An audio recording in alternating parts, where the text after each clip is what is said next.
डर खुद को बुद्धिमानी बताकर हर निर्णय को जिम्मेदारी का मुखौटा पहनाता है। मिडिल क्लास दिमाग नुकसान से बचने को समझदारी का नाम देकर संतुष्ट रहता है। लोग सोचते हैं वे सोच समझकर चुन रहे हैं, पर असल में डर से भागते हैं। डर तर्क जैसा दिखता है, इसलिए सबसे पहले उसी पर भरोसा किया जाता है। नुकसान से बचाव को ही वित्तीय समझदारी समझ लेना सबसे आम मानसिक भ्रम है। सुरक्षित दिखने वाला फैसला अक्सर भविष्य के डर से जन्म लेकर वर्तमान सीमित करता है। जिम्मेदारी का अभिनय करते हुए डर हर जोखिम को मूर्खता घोषित कर देता है। लोग सावधानी को बुद्धिमानी समझते हैं, क्योंकि डर को पहचानना असहज लगता है। डर खुद को समझदार साबित करने के लिए हमेशा योजना और नियमों का सहारा लेता है। योजना शांति नहीं देती, बल्कि चिंता को व्यवस्थित तरीके से छुपा देती है। लोग नियंत्रण को तर्क समझते हैं, जबकि नियंत्रण असल में भय का रूप होता है। नुकसान की कल्पना दिमाग को हर अवसर से पहले ही पीछे खींच लेती है। यही खिंचाव वित्तीय सतर्कता बनकर खुद को सुरक्षित साबित करता रहता है। डर भविष्य की असफलता दिखाकर वर्तमान की संभावनाओं को कमजोर कर देता है। लोग कहते हैं वे समझदारी कर रहे हैं, पर असल में डर से सौदेबाजी करते हैं। डर को चुनौती देने के बजाय लोग उसे नियमों और आदतों में बदल देते हैं। आदत बनते ही डर जिम्मेदारी जैसा दिखने लगता है।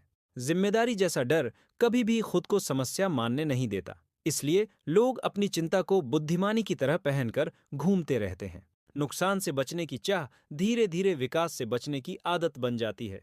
डर हमेशा कहता है सुरक्षित रहो, जबकि सुरक्षित रहना हमेशा आगे बढ़ना नहीं होता। लोग तर्क ढूंढते हैं ताकि डर को वैध साबित किया जा सके। वैध बना हुआ डर निर्णय को धीमा और सोच को सीमित करता जाता है।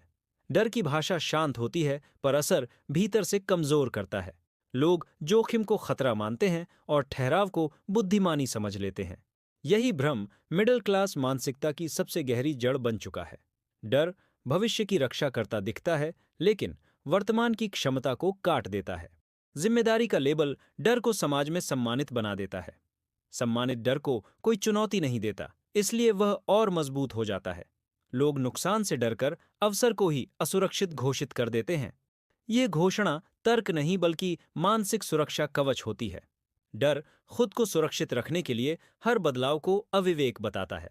अविवेक कहकर वह संभावनाओं को बिना जांचे खारिज कर देता है। लोग कहते हैं जोखिम मत लो, क्योंकि जिम्मेदारी जरूरी है। पर जिम्मेदारी अक्सर डर की सबसे सभ्य भाषा होती है। डर कभी खुद को डर नहीं कहता, वह हमेशा समझदारी बनकर आता है।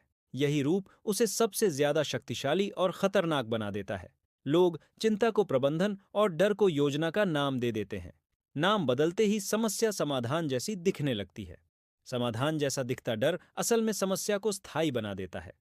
लोग नुकसान से बचते रहते हैं, पर मानसिक रूप से आगे बढ़ना भूल जाते हैं। आगे न बढ़ना ही सबसे बड़ा अदृश्य नुकसान होता है। यह नुकसान दिखता नहीं, इसलिए डर को सही मान लिया जाता है। सही मानते ही डर पहचान का हिस्सा बन जाता है। पहचान बना डर खुद को बुद्धिमानी की तरह प्रस्तुत करता है। लोग कहते हैं वे सुरक्षित हैं, इसलिए शांत हैं। पर अंदर वही सुरक्षा लगातार बेचैनी को जन्म देती रहती है। बेचैनी को लोग सतर्कता समझकर स्वीकार कर लेते हैं। स्वीकार करते ही डर सामान्य और तर्कपूर्ण लगने लगता है। यही तर्कपूर्ण डर हर वित्तीय फैसले की दिशा तय करता है। लोग सोचते हैं वे नियंत्रण में हैं, पर नियंत्रण ही डर का परिणाम होता है। नियंत्रण दिमाग को संभावनाओं से नहीं, बल्कि कल्पनाओं से भर देता है। कल्पनाएं हमेशा नुकसान दिखाती हैं, लाभ कभी नहीं।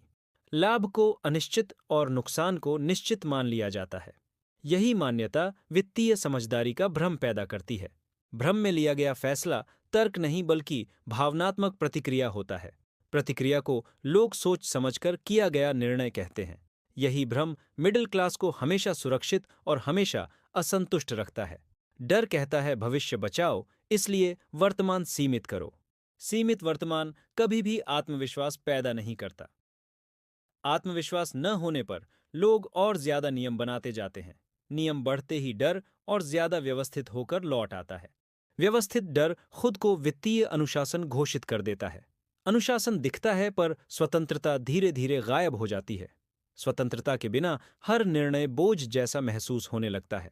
बोझ को लोग जिम्मेदारी समझकर गर्व करने लगते हैं। गर्व में डर को पहचानने की क्षमता खत्म हो जाती है। लोग कहते हैं हम व्यावहारिक हैं इसलिए भावनात्मक नहीं हैं, पर नुकसान से बचने की भावना ही सबसे गहरी भावना होती है। यही भावना खुद को तर्क बनाकर हर फैसले पर हावी रहती है। लोग सुरक्षा चाहते हैं, पर उसी सुरक्षा में मानसिक जाल बन जाता है। जाल दिखता नहीं, इसलिए उससे निकलने की जरूरत महसूस नहीं होती। जरूरत न महसूस होने पर डर ही बुद्धिमानी बन जाता है। बुद्धिमानी बना डर कभी सवाल नहीं होने देता। सवाल न होने पर सोच धीरे धीरे सुस्त पड़ जाती है। सुस्ती को लोग स्थिरता और परिपक्वता समझ लेते हैं, पर परिपक्वता डर से नहीं बल्कि स्पष्टता से आती है। स्पष्टता तब आती है जब डर को जिम्मेदारी नहीं माना जाता। जिम्मेदारी समझा गया डर हर संभावना को खतरे में बदल देता है। खतरा मानते ही दिमाग पीछे हटने को सही ठहराने लगता है। सही ठहराना ही डर का सबसे बड़ा हथियार होता है। हथियार बनते ही डर खुद को वित्तीय बुद्धिमत्ता घोषित करता है। घोषित होते ही लोग उसे चुनौती देने से डरने लगते हैं। डर को चुनौती न देना ही सबसे बड़ा मानसिक समझौता होता है। समझौते में लिया गया जीवन सुरक्षित तो होता है, पर स्वतंत्र नहीं होता। स्वतंत्रता के बिना हर तर्क सिर्फ बचाव की कहानी बन जाता है। यही कहानी मिडिल क्लास को हमेशा सतर्क और हमेशा चिंतित रखती है। डर खुद को समझदारी बताकर असल समझ को दबा देता है। दबाई हुई समझ कभी निर्णय को तेज और साफ नहीं होने देती। इसलिए अधिकतर वित्तीय फैसले तर्क नहीं बल्कि डर की प्रतिक्रिया होते हैं। अगर आप पैसों के फैसले भावनाओं से नहीं लेना चाहते तो चैनल सब्सक्राइब रखें, लाइक करें और कमेंट में अपनी सोच लिखें।